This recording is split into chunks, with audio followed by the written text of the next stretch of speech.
First class first lecture में आपको हमने बताया था रिडंडेंसी ऑफ स्ट्रक्चर कैसे निकाला जाता है, किसी स्ट्रक्चर का रिडंडेंसी कैसे निकाला जाता है। तो उसमें हमने आपको दो स्ट्रक्चर दिया था, अभी उसका कुछ बैलेंस स्ट्रक्चर है, टाइप ऑफ स्ट्रक्चर। इसका रिडंडेंसी कैसे निकलता है ये यहाँ पर हम लोग एक्सप्लेन करेंगे। ये हमारा find the redundancy of the structure as shown in figure given below. ये जो फिगर दिया गया है नीचे स्ट्रक्चर का, इसका रिडंडेंसी आपको कैसे फाइंड आउट करना है, ये रिडंडेंसी से ही मालूम होगा कि ये स्ट्रक्चर डिटरमिनेट स्ट्रक्चर है या इनडिटरमिनेट स्ट्रक्चर है।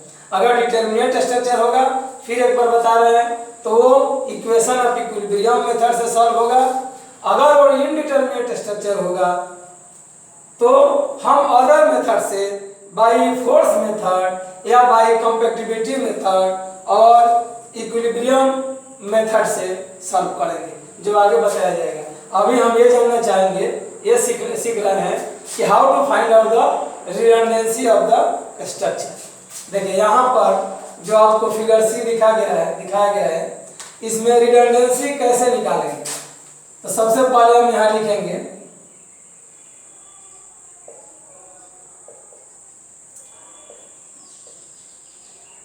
Total number of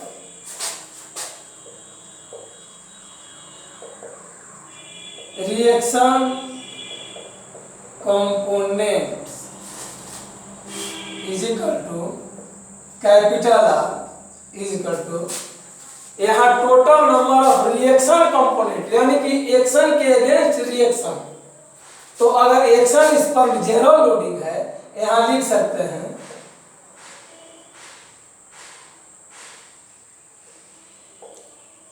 zero loading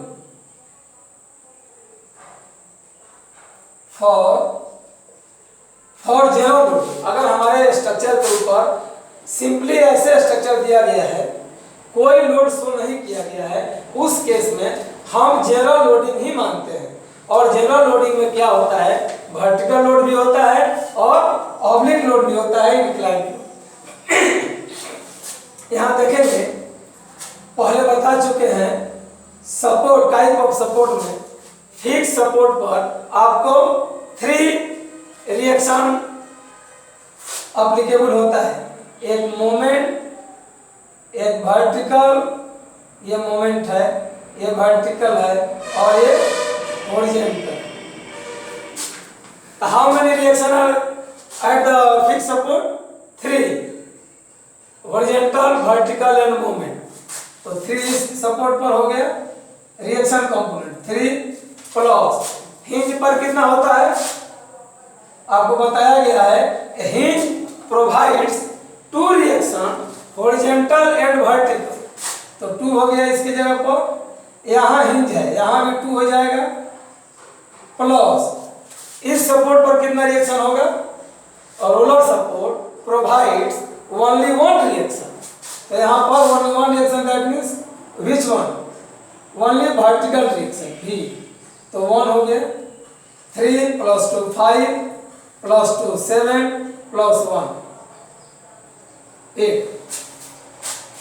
now condition equation, condition equation को स्मॉल आर से डिनोट करते हैं।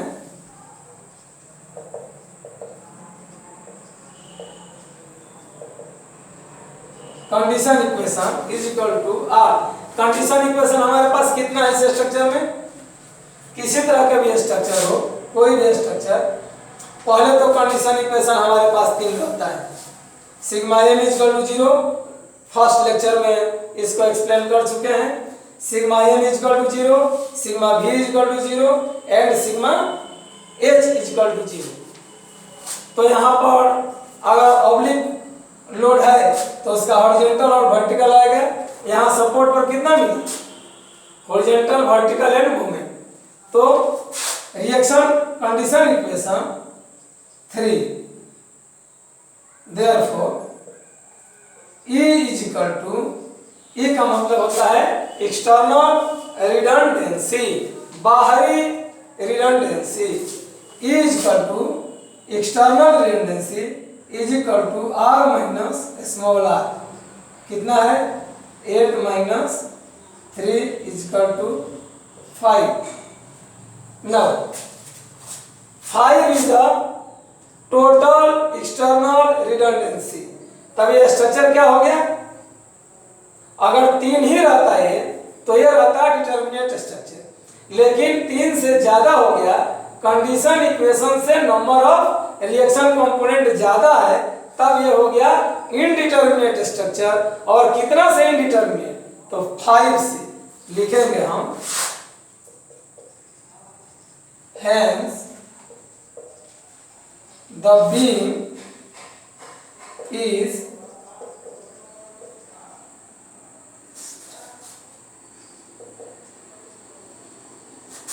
statically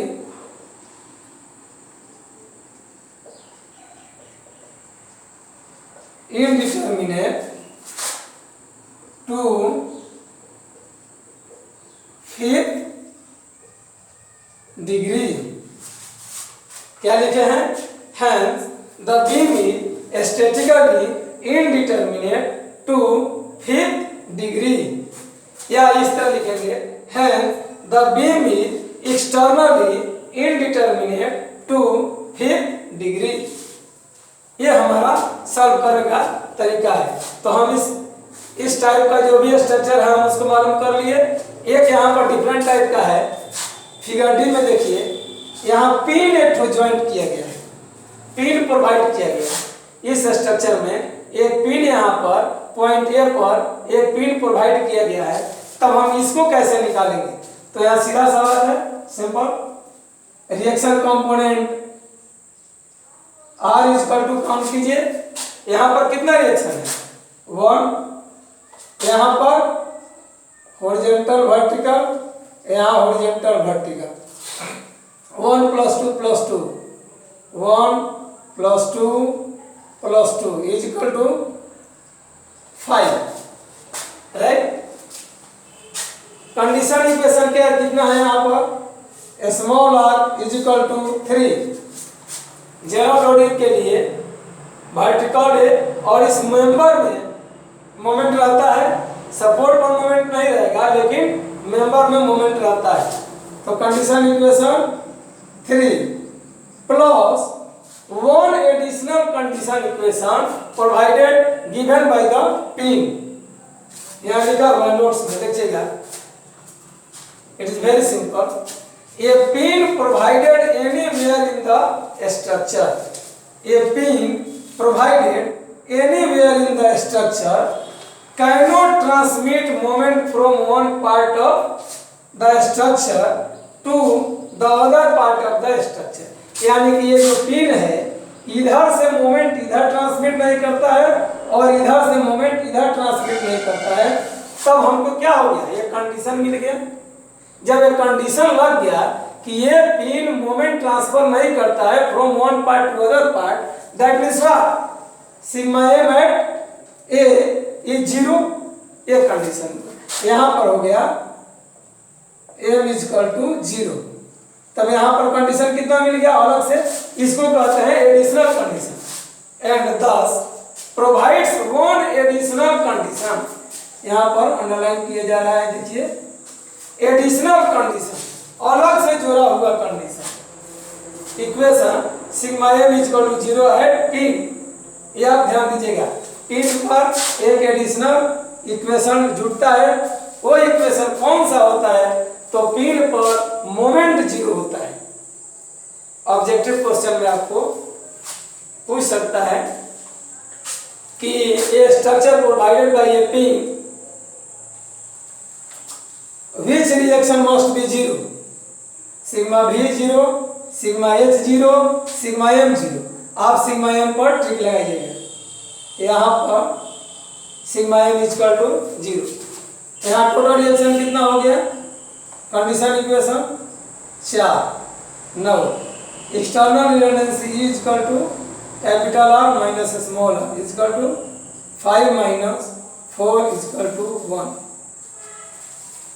इसका मतलब होगा ये स्ट्रक्चर आपका external indeterminate structure to single degree redundancy, यहां लिख सकते हैं। Hence the beam is externally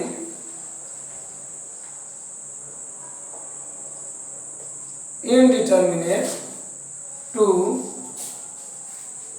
single degree. अब जाकर के इस बीम का, ये जो बीम हमारे पास दिया हुआ है, इसका एनालिसिस हुआ यहाँ तक। अब हम इसको एनालाइज कर दिए कि ये डिटर्मिनेट है कि इनडिटर्मिनेट है। अगर इनडिटर्मिनेट स्ट्रक्चर है तो कितना डिग्री से इनडिटर्मिनेट है, ये हमको यहाँ पर मालूम हो गया। अब इसको हम प्रॉब्लम को बाय फोर्स मेथड इसको सॉल्व कर सकते हैं। यहाँ पर देखिए एक लिंक दिया हुआ है एक अलग से,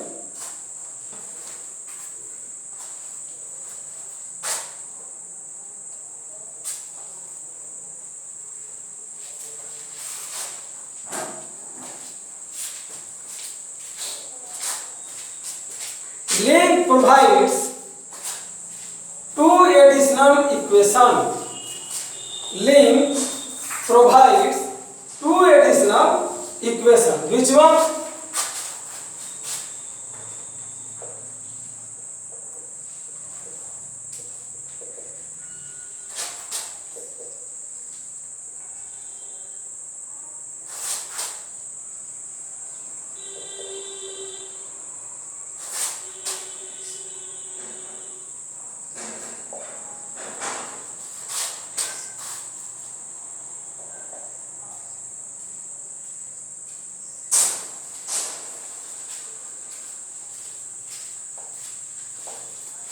Link आपको link provides two additional condition, that is sigma h is equal to 0 and sigma m is equal to 0। अब हम यहाँ पर इस प्रॉब्लम को हल करते हैं। देखिए कैसे करते हैं। Total reaction component R is equal to, यहाँ कितना है, 1 वर्टिकल 1 हॉरिजॉन्टल, यहाँ 1 वर्टिकल, यहाँ 1 वर्टिकल प्लस हॉरिजॉन्टल, और यहाँ पर 2 अलग से। Link provides two additional condition, that is sigma h is equal to 0 और sigma m is equal to 0 भी यहाँ पर प्रोवाइड नहीं करता है। अब यहाँ पर जोड़ते हैं, यहाँ 2 प्लस 1 प्लस 2, कितना हो गया 5। Condition equation 3 plus 2, this one additional equation is equal to 5, therefore E is equal to 5 minus 5 is equal to 0। That means what? ये स्ट्रक्चर आपको देखने में इस तरह का लग रहा है typical, but this structure is determinate structure. Hence the beam is statically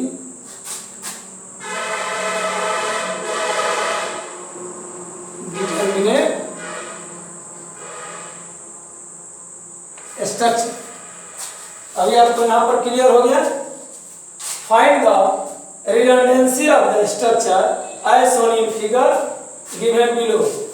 कभी भी अगर आपको एग्जामिनेशन में इस टाइप का कोई भी स्ट्रक्चर देता है, अगर उस पर कोई लोडिंग शो नहीं हुआ है तो आप जनरल लोडिंग मानिएगा। जनरल लोडिंग के केस में आप कंसीडर करते हैं वर्टिकल भी होगा और हॉरिजॉन्टल भी होगा, मोमेंट भी हो सकता है, ठीक है। तो जब ऑब्लिक लोड रहेगा, इंक्लाइन लोड रहेगा, तो उसमें हॉरिजॉन्टल लोड रिएक्शन कंपोनेंट में आ जाएगा। अब यहाँ पर देखिए जिस तरह बताए हैं इस तरह बनाइएगा। विशेष रूप से इस 2 फिगर पर आप ध्यान दीजिएगा। अगर लिंक प्रोवाइड है किसी स्ट्रक्चर में तो वहां पर मोमेंट 0 होता है, वो एडिशनल इक्वेशन में जोड़ा जाता है। अगर लिंक दिया गया है तो link provides 2 additional equation, sigma h equal to 0 और सिग्मा m इक्वल टू 0। फिर यहाँ से आप सॉल्व कीजिएगा। अगर डिटर्मिनेट आएगा तो ऐसे लिखिएगा, इनडिटर्मिनेट आएगा तो इनडिटर्मिनेट लिखिएगा, सॉल्व कीजिएगा। Now this lecture is over for redundancy of structure।